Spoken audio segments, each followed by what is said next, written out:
अगर आप भी लेना चाहते हैं देश दुनिया की तमाम जानकारी तो आज ही सब्सक्राइब करें हमारे चैनल को। साथ ही नीचे दिए बेल आइकन को जरूर दबाएं ताकि हर अपडेट आप तक पहुंच सके। नमस्कार, प्रभाव साक्षी न्यूज नेटवर्क और आप सभी का स्वागत है। दिल्ली के मुख्यमंत्री अरविंद केजरीवाल ने कहा है कि यदि हम आपस में ही लड़ते रहे तो कोरोना जीत जाएगा। आज एक प्रेस कॉन्फ्रेंस में केजरीवाल ने कहा कि उपराज्यपाल ने अब फैसला पलट दिया है, हमारा जिम्मेदारी अब हमारी है कि किस तरीके से सभी लोगों का इलाज हो। हम केंद्र सरकार के सभी आदेशों का पालन करेंगे।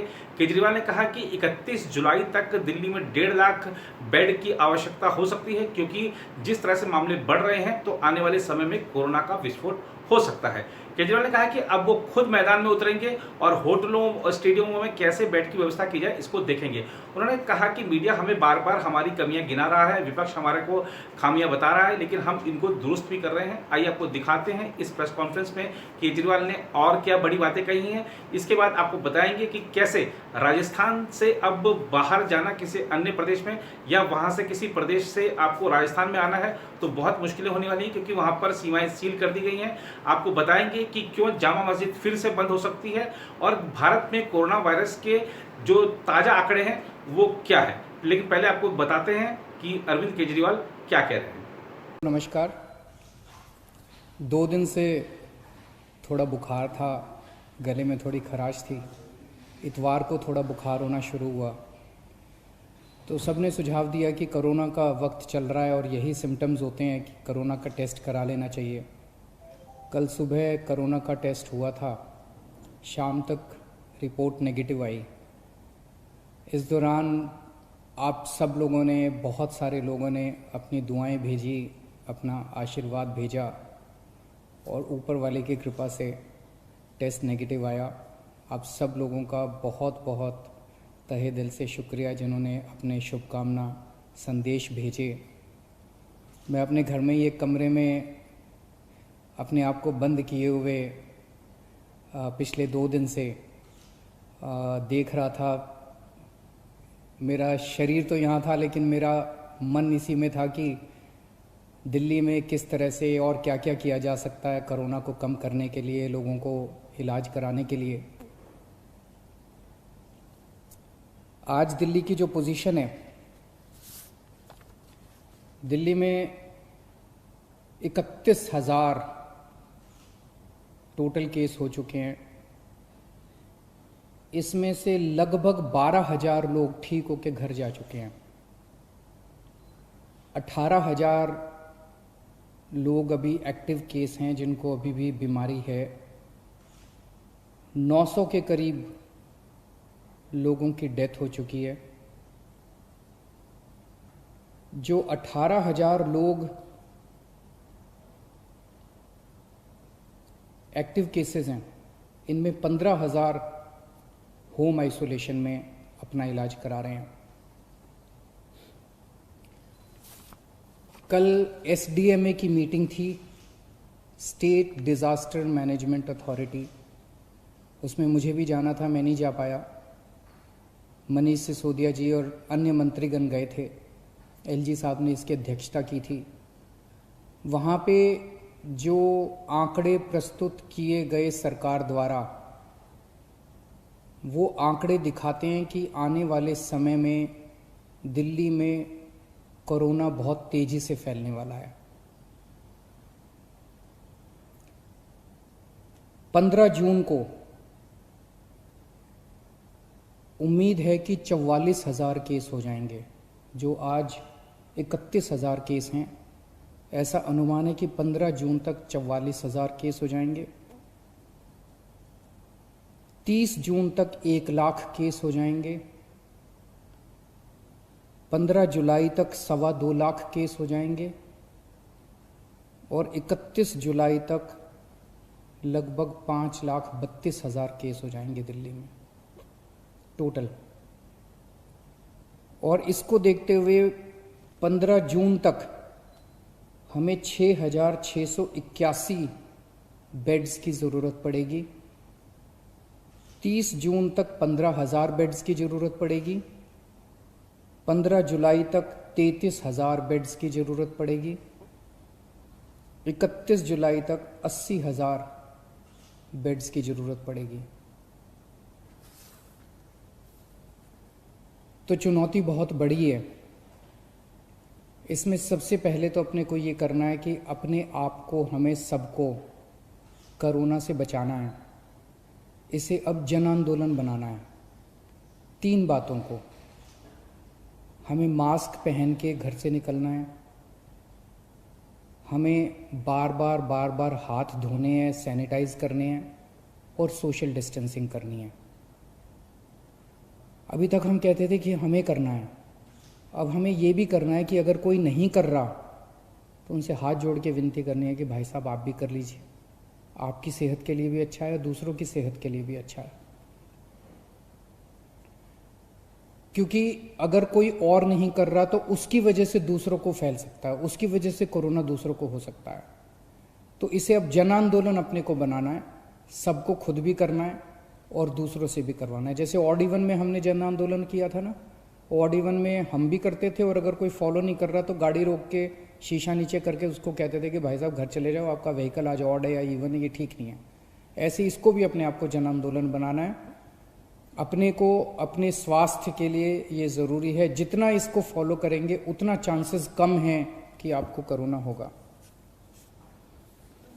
दिल्ली की कैबिनेट ने निर्णय लिया था कि कोरोना के दौरान दिल्ली सरकार के अस्पतालों में दिल्ली में रहने वाले लोगों का इलाज हो, क्योंकि जैसे मैंने अभी आपके सामने बताया कि आने वाले समय में बेड्स की बहुत ज़रूरत पड़ेगी।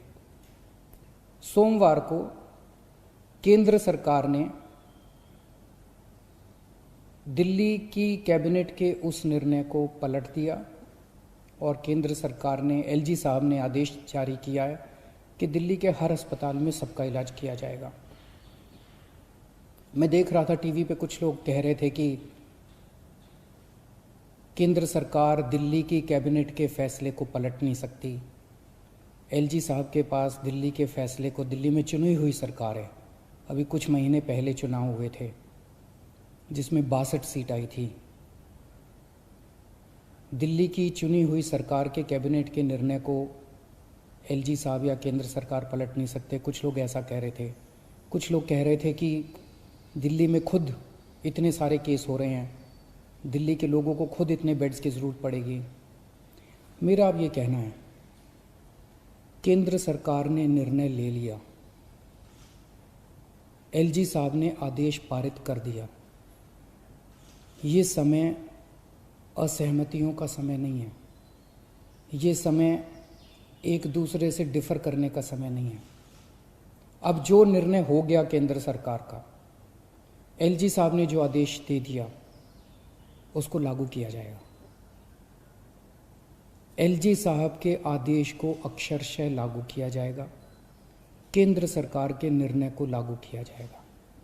अब इस पे कोई असहमति नहीं करनी, अब इस पे कोई वाद विवाद नहीं करना, अब इस पे कोई लड़ाई झगड़ा नहीं करना। ये सब लोग, मैं जितने सरकार के अंदर भी हैं, जितने पार्टी के लोग हैं, मैं सबको और जितने मैं सबको मैसेज देना चाहता हूं कि एलजी साहब के आदेश को लागू किया जाएगा, केंद्र सरकार के निर्णय को लागू किया जाएगा। चुनौती है, बहुत बड़ी चुनौती है, अभूतपूर्व चुनौती है। जैसा मैंने कहा, 15 जुलाई को दिल्ली में 33,000 बेड्स की जरूरत पड़ेगी दिल्ली वालों के लिए। 31 जुलाई को 80,000 बेड्स की जरूरत पड़ेगी। बाहर से कितने लोगों के आने की उम्मीद है? मोटे मोटे तौर पे देखें तो दिल्ली के अस्पतालों में जब कोरोना नहीं था, नॉर्मल टाइम में दिल्ली के अस्पतालों में 50% लोग दिल्ली के बाहर से आके इलाज कराते हैं। तो अगर वो अभी माना जाए तो जितने बेड्स हमें दिल्ली के लोगों के लिए चाहिए, उतने ही बेड हमें दिल्ली से बाहर से आने वाले मरीजों के लिए, हमारे भाई बहनों के लिए चाहिए होंगे। तो 15 जुलाई को दिल्ली के वालों के लिए 33,000 बेड चाहिए, तो सारे मिला के बाहर वाले भी अगर मिलाएंगे तो 65,000 बेड्स की ज़रूरत पड़ेगी। और 31 जुलाई को 80,000 बेड अगर दिल्ली वालों के लिए चाहिए तो लगभग 1.5 लाख टोटल बेड्स की ज़रूरत पड़ेगी। बहुत ज़्यादा बड़ी चुनौती है, आसान काम नहीं है। लेकिन इतना मैं कह सकता हूँ कि हम पूरी कोशिश करेंगे, तन मन धन जो बन सकेगा। ये हमारी जिम्मेदारी भी है और ये सेवा का काम है। मैं खुद निकलूँगा, कल से परसों से मैं खुद ज़मीन पे उतरूँगा। मैं खुद जा के स्टेडियम्स को, बैंक्वेट हॉल्स को, होटल्स को तैयार करवाएंगे। हम लोग जितना ज़्यादा से ज़्यादा हो सकेगा हम कोशिश करेंगे। मैं बस इतना कह सकता हूँ कि हमारी कोशिशों के अंदर ईमानदार कोशिश होगी और पूरी कोशिश होगी, कोई कमी नहीं होगी। लेकिन ये विपदा इतनी बड़ी है, ये मुसीबत इतनी बड़ी है, मानव जाति के इतिहास में शायद इतनी बड़ी विपदा कभी नहीं आई। हमारे काम में 100 कमियां रह सकती हैं, लेकिन हमारी नीयत में और हमारी कोशिश में आपको कमी नज़र नहीं आएगी। मैं पड़ोसी राज्यों से भी, वहाँ की सरकारों से भी निवेदन करता हूँ, अपील करता हूँ कि वहाँ समुचित व्यवस्था करें अपने अपने बेड्स के लिए और मरीजों के लिए। कर भी रहे होंगे, मैं किसी को दोष नहीं निकालना चाहता, कर भी रहे होंगे ताकि कम से कम लोगों को दिल्ली आने की ज़रूरत पड़े। इस दौरान मैं देख रहा था कि मीडिया वाले बहुत अच्छा काम कर रहे हैं। मैं मीडिया को सैल्यूट करना चाहता हूँ, मैं मीडिया को साधुवाद, धन्यवाद देना चाहता हूँ। आपने हमारी जो कमियां रह जाती हैं, आप रोज़ हमारी कमियां बताते हैं और वो कमियां हमें सीखने का एक मौका देती हैं। आपने हमारे ऐप में इतनी सारी कमियां बताई, उन कमियों को पिछले 1 हफ्ते के अंदर हमने काफ़ी दूर किया है। अभी भी कुछ कमियां हो सकती हैं, आप प्लीज़ हमें ज़रूर बताइएगा। काफ़ी कमियों को ऐप में दूर किया, लेकिन अभी भी जो कमियां हो हमें ज़रूर बताइएगा। मैं देखता हूं कि लगभग हर चैनल पे कुछ पेशेंट्स को या पेशेंट्स के रिश्तेदारों को, दोस्तों को, वो किस तरह से बताते हैं कि कई अस्पतालों में गए, मैं पहले इस अस्पताल में गया, मैं इस अस्पताल में गया, मैं इस अस्पताल में गया, मुझे इलाज नहीं मिला, मुझे बेड नहीं मिला। मैं सोच रहा था कि टोटल कितने 10, 12, 15 चैनल होंगे। उन 15 चैनलों पे 15 या 20 केसेस बताए जा रहे होंगे, लेकिन ऐसे लोगों की संख्या जिनको तकलीफ हो रही है, जिनको बेड नहीं मिल रहे, उससे कहीं ज़्यादा है। केवल 15-20 लोग नहीं हैं जो टीवी पे आए।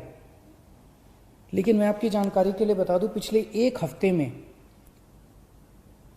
एग्जैक्टली 8 दिन में दिल्ली के अस्पतालों में 1900 लोगों का एडमिशन हुआ, 1900 लोगों को बेड मिले हैं दिल्ली के अस्पतालों में। और आज 4200 बेड अभी खाली हैं। लेकिन ये 4200 बेड मोस्टली सरकारी अस्पतालों में खाली हैं, प्राइवेट के मोस्टली भर गए हैं। उसका भी इंतजाम कर रहे हैं, कोशिश कर रहे हैं। लेकिन पिछले 8 दिनों में 1900 लोगों को बेड मिले। लेकिन एक तरफ जहां 1900 लोगों को बेड मिले, वहीं कम से कम 150-200 लोगों को बेड के लिए धक्के भी खाने पड़े। तो जब टीवी चैनलों के ऊपर एक एक केस बताया जाता है, मेरी टीम एक एक केस पे गौर करती है और हम उससे सीखने की कोशिश करते हैं। एक तरफ हम कोशिश करते हैं कि उस व्यक्ति को हम उसकी विपदा दूर कर सकें, और दूसरी तरफ उसे तकलीफ क्यों हुई, हमारे सिस्टम में कहाँ कमी थी, उस कमी को सीख के उस सिस्टम की कमी को हम दूर करने की कोशिश करते हैं, ताकि आने वाले और किसी को तकलीफ ना हो। लेकिन फिर भी हम परफेक्ट नहीं हैं, सब कुछ ठीक नहीं है, अभी बहुत सारी कमियां हैं हमारे सिस्टम में, और सब कुछ लेकिन खराब भी नहीं है। काफ़ी कुछ काम हुआ भी है, हमारे डॉक्टर्स लगे हुए हैं, हमारे नर्सेस लगे हुए हैं, सरकारी ऑफिसर्स लगे हुए हैं, पुलिस वाले लगे हुए हैं, सब लोग बहुत काम कर रहे हैं। लेकिन अभी भी बहुत सारी चीज़ें ठीक करनी है। मेरी मीडिया के साथियों से निवेदन है कि इसी तरह से आप हमें अपने चैनल पे तो दिखाते ही हैं, लेकिन अगर चैनल के अलावा भी कहीं कोई आप कोई स्टोरी ना दिखा पाएँ, कहीं कोई कमी नज़र आए, तो फ़ोन कर देना, उसको हम ठीक कराने की कोशिश करेंगे। और सबसे ज़रूरी बात, ये समय आपस में लड़ने का नहीं है, ये समय राजनीति का नहीं है। मैं देखता हूँ आपस में ये पार्टियां सारी लड़ रही हैं। बीजेपी वाले आम आदमी पार्टी से लड़ रहे हैं, आम आदमी पार्टी वाले कांग्रेस से लड़ रहे हैं, कांग्रेस वाले बीजेपी से लड़ रहे हैं, वो उससे लड़ रहा है, वो उससे लड़ रहा है। अगर हम सारे आपस में लड़ते रहे तो कोरोना जीत जाएगा।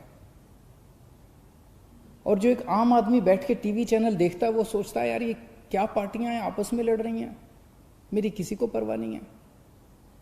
हमें आपस में नहीं लड़ना, हमें इस टाइम एकजुट होना है, हमें एक देश बनना है। जब तक सारे मिलके नहीं लड़ेंगे, बीजेपी, कांग्रेस, आम आदमी पार्टी, ये पार्टी, वो पार्टी, डॉक्टर्स, नर्सेज, पुलिस, सारी संस्थाएं, समाज सेवी संस्थाएं, धार्मिक संस्थाएं, जब तक सारा देश मिलके एक साथ नहीं लड़ेगा तब तक हम कोरोना को नहीं जिता पाएंगे। आप सोच भी नहीं सकते कितनी बड़ी विपदा है ये। आपस में नहीं लड़ना, सारी सरकारों को मिलके, सारी संस्थाओं को मिलके, सारी पार्टियों को मिलके हमें एकजुट होके कोरोना को हराना है। अगर हम आपस में लड़े, कोरोना जीत जाएगा, और अगर हम एकजुट हो गए, हम कोरोना को हरा लेंगे। शुक्रिया।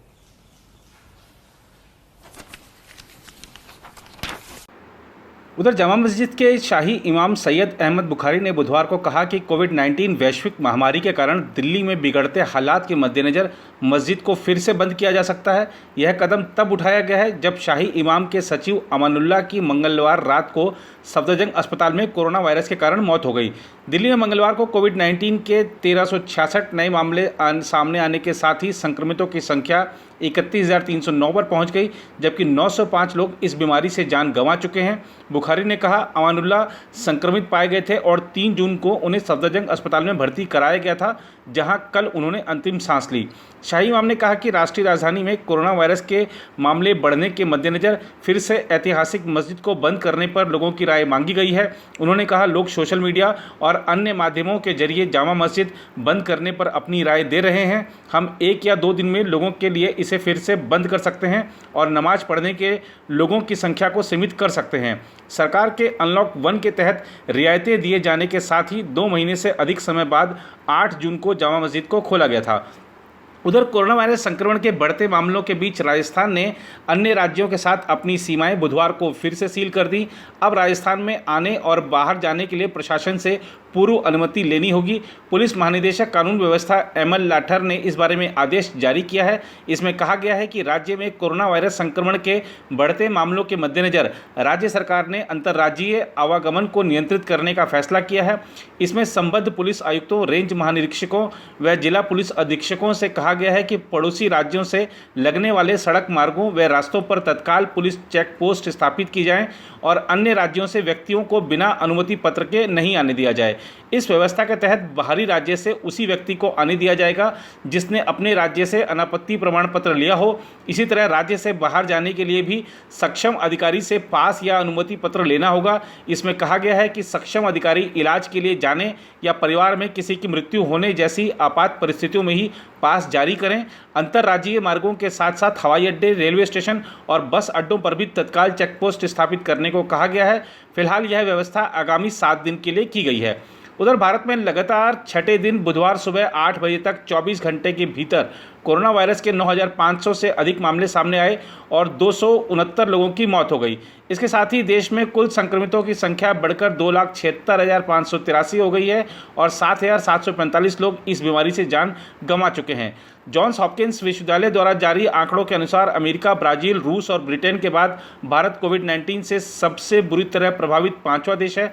मंत्रालय ने बताया कि देश में अब भी 1,33,632 मरीजों का इलाज चल रहा है, जबकि 1,35,205 लोग स्वस्थ हो गए और 1 मरीज देश छोड़कर चला गया। मंत्रालय ने बताया कि अभी तक 48.99% मरीज स्वस्थ हो चुके हैं। इस बीच दिल्ली के स्वास्थ्य मंत्री सत्येंद्र जैन ने कहा है कि दिल्ली में जो कह सकते हैं कि कम्युनिटी ट्रांसमिशन वो शुरू हो चुका है, लेकिन इसकी जो टेक्निकलिटीज़ हैं उसको केंद्र सरकार को देखना है कि इसको घोषित करना है या नहीं। सुनिए सत्येंद्र जैन का यह बयान। क्या जो केस नहीं बच पा रहे हैं, मामले नहीं, कम्युनिटी स्प्रेड है या नहीं है, मैंने तो आपको बता दिया कि एपिडेमियोलॉजी के अंदर 4 स्टेजेस होती हैं। 3rd स्टेज जो होती है कम्युनिटी स्प्रेड। कम्युनिटी स्प्रेड तब कहा जाता है जब उस आदमी को इन्फेक्शन कहाँ से मिला है उसको नहीं पता होता और ऐसा एक केस नहीं है, ऐसे बहुत सारे केस हैं, लगभग आधे केस ऐसे आ रहे हैं जिनको नहीं पता लगता है कि उसको ये इन्फेक्शन कहाँ से हुआ है।